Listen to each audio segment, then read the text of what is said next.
It's November the 20th, 2024, and our reading today in the book of Isaiah is chapter 14. The Lord will have compassion on Jacob. Once again, he will choose Israel and will settle them in their own land. Aliens will join them and unite with the house of Jacob. Nations will take them and bring them to their own place. And the house of Israel will possess the nations as men servants and maid servants in the Lord's land. They will make captives of their captors and rule over their oppressors. On the day the Lord gives you relief from suffering and turmoil and cruel bondage, you will take up this taunt against the king of Babylon. How the oppressor has come to an end, how his fury has ended. The Lord has broken the rod of the wicked, the scepter of the rulers, which in anger struck down peoples with unceasing blows, and in fury subdued nations with relentless aggression. All the lands are at rest and at peace. They break into singing. Even the pine trees and the cedars of Lebanon exult over you and say, now that you've been laid low, no woodsman comes to cut us down. The grave below is all astir to meet you at your coming. It rouses the spirits of the departed to greet you. All those who were leaders in the world, it makes them rise from their thrones. All those who were kings over the nations. They will all respond. They will say to you, you also have become weak as we are. You have become like us. All your pomp has been brought down to the grave. Along with the noise of your harps, maggots are spread out beneath you, and worms cover you. How you have fallen from heaven, O morning star, son of the dawn. You've been cast down to the earth, you who once laid low the nations. You said in your heart, I will ascend to heaven. I will raise my throne above the stars of God. I will sit enthroned on the mount of assembly, on the utmost heights of the sacred mountain. I will ascend above the tops of the clouds. I will make myself like the Most High. But you are brought down to the grave, to the depths of the pit. Those who see you stare at you, they ponder your fate. Is this the man who shook the earth and made kingdoms tremble? The man who made the world a desert, who overthrew its cities and would not let his captives go home? All the kings of the nations lie in state, each in his own tomb, but you are cast out of your tomb like a rejected branch. You are covered with the slain, with those pierced by the sword, those who descend to the stones of the pit. Like a corpse trampled underfoot, you will not join them in burial, for you have destroyed your land and killed your people. The offspring of the wicked will never be mentioned again. Prepare a place to slaughter his sons for the sins of their forefathers. They are not to rise to inherit the land and cover the earth with their cities. I will rise up against them, declares the Lord Almighty. I will cut off from Babylon her name and survivors, her offspring and descendants, declares the Lord. I will turn her into a place for owls and into swampland. I will sweep her with the broom of destruction, declares the Lord Almighty. The Lord Almighty has sworn, surely, as I planned, so will it be, and as I purpose, so it will stand. I will crush the Assyrian in my land. On my mountains I will trample him down. His yoke will be taken from my people, and his burden removed from their shoulders. This is the plan determined for the whole world. This is the hand stretched out over all nations. For the Lord Almighty has purposed, and who can thwart him? His hand is stretched out, and who can turn it back? This oracle came in the year King Ahaz died. Do not rejoice, all you Philistines, that the rod that struck you is broken. From the root of that snake will spring up a viper. Its fruit will be a darting venomous serpent. The poorest of the poor will find pasture, and the needy will lie down in safety. But your root I will destroy by famine. It will slay your survivors. Wail, O gate. Howl, O city. Melt away, all you Philistines. A cloud of smoke comes from the north, and there is not a straggler in its ranks. What answer shall be given to the envoys of that nation? The Lord has established Zion, and in her his afflicted people will find refuge. Amen. Well, we could give this chapter a title of A Tale of Four Cities, or maybe Four Peoples, or Four Empires. We begin verses 1 to 4 with the good news for the people of God. The city here, or the nation, or the community, or however you want to describe it, is obviously Jacob, Israel. The Lord will have compassion. Once again, he will choose Israel and will settle them in their own land. This is good news for the Jews who were in exile, that they're going to go back one day. And as well as the good news for God's people, there's the bad news for God's enemies. And really, that's the rest of the chapter. And really, most of these chapters now in this middle section of this part of Isaiah. So we move from the good news, just a little glimpse of it at the beginning. We'll have another glimpse at the end. And mostly we have the bad news for the Babylonians, for the Assyrians, for the Philistines. And most of it, verses 4 to 23, the real meat of the chapter is all about Babylon. Well, we've had that already, haven't we? Chapter 13. So there's a tremendous amount here about Babylon, as there is in the whole Bible. We've seen this before, how significant Babylon is, both in the historical purposes of God, but also prophetically and symbolically. It stands for so much.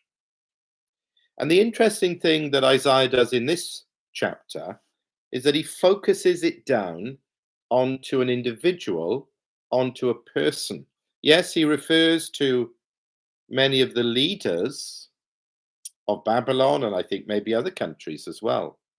But he focuses in on the one specific leader of Babylon, the king of Babylon. And he says some very significant things about him, or even to him.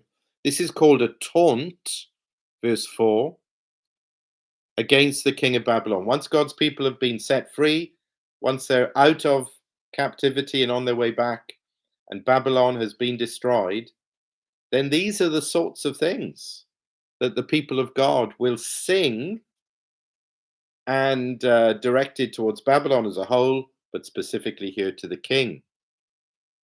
How have you fallen? That's in verse 12. And the reason why the king fell is because of what was in his heart. Verse 13, I will ascend to heaven. I will sit enthroned. I will ascend above the tops. I'll make myself like the Most High. We know this from some of the stories to do with Assyria and Babylon. Think of Nebuchadnezzar, who gloried in Babylon as his creation and a demonstration of his power and his glory. And remember what happened to him. So these I wills, I will, but the king of Babylon will come crashing down. And how will that happen? And why will that happen? Well, it's like the Lord answers the king, the one who is the true king, the King of Kings. Verse 22, I will rise up against them, declares the Lord Almighty. You have fallen, king of Babylon, the true king, king of kings, I will rise. I'll rise up against them. And just as the king of Babylon had his I wills, I will, I will, I will, so the king of kings says, I will rise. I'll cut off from Babylon, and so on. So that's Babylon. Then quickly, Assyria, verses 24 to 27. Again, we have that same note. I will. This is judgment. I will, God says, bring judgment. And here he speaks interestingly, I have planned, I have purposed. God's will, God's plan being worked out. The Philistines, 28 to 32. Again, the same expression, verse 30. But your root I will destroy by famine. It will slay your survivors. God's will, God's plan. These Gentile nations, they thought they were so mighty. They thought they were in control. They were the greatest powers in the world in their day. And the king of Babylon, the most powerful man in the world in his day. But according to the will and the plan and the purpose and the power and the justice of God, they'll be brought crashing down, as will all of these egomaniacs, these psychopathic, power crazy dictators that come onto the world stage regularly from century to century, from the beginning of time. We know that that's the history of the world. So bad news for God's enemies, and then just a little touch of good news again for God's people. Verse 32, right at the end, the Lord's established Zion, and in her his afflicted people will find refuge. So that's basically the chapter, but there's just one thing I want to comment on before we finish. I want to go back to verses 12 to 15. It's right there in the middle, and it's very interesting, this section, because it seems to be about the king of Babylon, and it is on the primary level. But there is a heavenly dimension to all of this. How have you fallen from heaven? O morning star, son of the dawn, you've been cast down to the earth, you once who laid low the nations. You said in your heart, I'll ascend to heaven. And later on, I will make myself like the Most High God. Do you know the name for the king of Babylon, or it seems to be him, but the name that's used of him there, verse 12, O morning star, son of the dawn, literally is the word from which we get the word Lucifer. And there seem to be so many echoes here of the ultimate leader and prince of darkness. This is talking about Satan, isn't it? Don't the words here, yes, you can make them apply to the king of Babylon, but there's something far greater, heavenly, supernatural, beyond this world going on here. And it's like the curtain is drawn aside to what's happening in the heavenly realms. Exactly when and how and what and so on, it's rather clothed in mystery, but at the heart of it are these I wills. It's this pride, it's this lust of this created being, Lucifer, son of the morning, a great angel who wanted to push God off his throne and take that place. And if this is, and many Christians have seen this passage and interpreted it in this way, these are symbolic things here, but they speak of a great mystery, but they fit the case perfectly, don't they? As they describe the pride and the exaltation of this angelic being, this spirit being that God brings crashing down. Is the idea that he is the king of Babylon is sort of a human expression of that on earth?